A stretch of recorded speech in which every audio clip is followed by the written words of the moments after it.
Herbert just doesn't have great moments where he's put the team on his back and carries them. I don't trust him. So that's what SoFlo fan says. Let's see what else. Montel says, personally, I think we should draft 3 linemen with the top 5 picks we have. Go Fins. You're not going to get if they get some badass linemen, I got no problem with that because whoever plays quarterback is going to play better quarterback. You know what I'm saying? So I got no problem with that. Just, look, let's just have a great draft. All right? That's all. And if a quarterback falls in there, fantastic. But what I don't want are desperate moves and stupid moves. That's all. I want smart stuff. I want what I saw last year. There were a lot of moves. Even the Rosen draft, the trade, I loved it. I still love it to this day. Whether it works or it doesn't, I don't care. I would love for it to work, but at least you got your regular second-round pick and made it 2 second-rounders and got a player for nothing. Now you'll use that second-rounder this year. Big deal. You're fine. It's not the end of the world. And you tried on a quarterback. Now you'll try another one. That's all I ever wanted. I just want you to keep finding, get a quarterback, eventually you're going to hit on one. But if you don't draft them, then you'll never hit on one. Right? If you're just going to start Ryan Tannehill for 7 years and not draft anybody to bring him into a competition, then how are you going to get any better? So if these guys draft another quarterback this year, I'm good. And then if next year they want to draft another one, fine. I'm fine with that. Hell, I'm the guy that's saying if you take Tua, take another quarterback. I don't care that you have Rosen. You'll have Rosen and the second quarterback compete this year behind Fitzpatrick. You leave Tua on ice and let him heal up for 2021. Meanwhile, you have an investment into 3 quarterbacks, which now you might find a starter, get rid of the other 2. You might find a starter, or you might be able to trade one of the other 2 for more because you developed value. Keep drafting, keep trading, keep signing quarterbacks until you can't, until you have your guy and a backup. But you keep doing it, man, because you're going to swing and miss. You know, some of you out there that I love the dude that or the woman out there sitting there going, well, what a waste that Rosen move was. So what would you rather do? Not make any moves?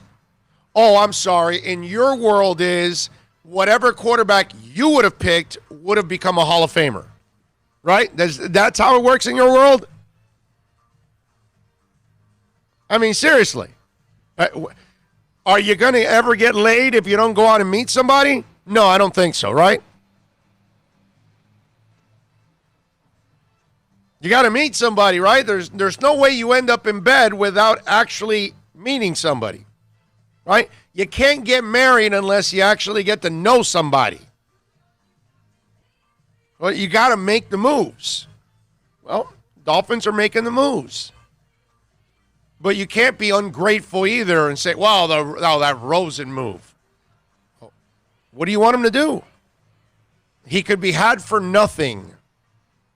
And that's exactly what they did. And it affected their cap in no way, shape, or form, which is a lot better than signing Matt Flynn like a lot of Dolphin fans wanted years ago. And that would have been a bust. And it would have been a cap hit. That would have been also bad. There's no cap hit here. And the draft pick, big deal. It's a second-round pick. It's not the end of the world. It's an extra second that you created out of the air. And this year, if you draft somebody else and you miss, so be it. Move on, get another guy. But keep getting quarterbacks because eventually you'll do it. You'll hit, man. Like Seattle hit on Russell Wilson when they went in 4 different directions that offseason. Ron Wolf has Brett Favre in camp, but yet he has Aaron Brooks, Mark Brunell, and some guy named Kurt Warner in camp also. He ends up cutting Kurt Warner, who then goes on to bag groceries, play in the Arena League before finding his way to the Rams. And he trades Brooks and he trades Brunell and then goes and draft Matt Hasselbeck. All with Favre. Ladies and gentlemen, you never stop searching for quarterbacks. Never. No matter what. I don't care if you got Dan Marino, Johnny Yu, Terry Bradshaw, Joe Montana, Pat Mahomes, Tom Brady. I don't care who you have. Even if you have a stud, keep drafting quarterbacks. You don't have to draft them early in the draft when you have a stud. But, man, if there's a guy you like in the second, third, or fourth rounds that's got some skills and you think he can be polished up, do it. So, for me, I love what they're doing. You got to just keep trying, man. Keep swinging. Keep swinging. Eventually, the meat of the bat is going to meet that ball, and it's going to go right over the fence, and we're going to have our next great quarterback down here, and we'll finally see. The beauty of the quarterback is hope, right? Because that's what it's all about.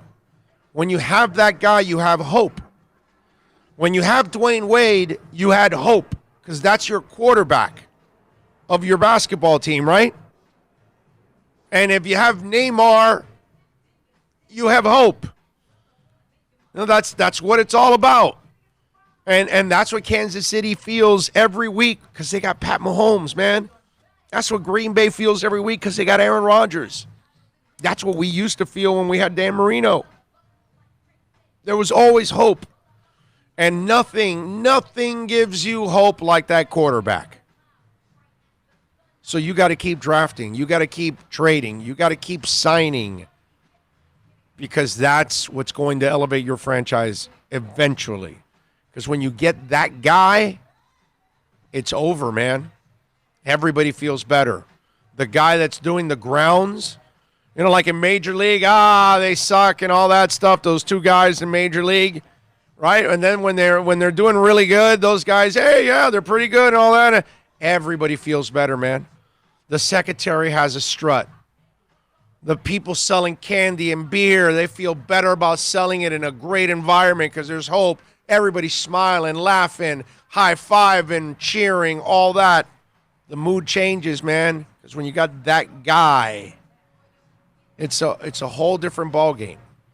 And that's what Chris Grier has to find. And he has to find it, and he has to be relentless about it. Bringing one quarterback in at the best position that he could possibly be at without really hurting the team.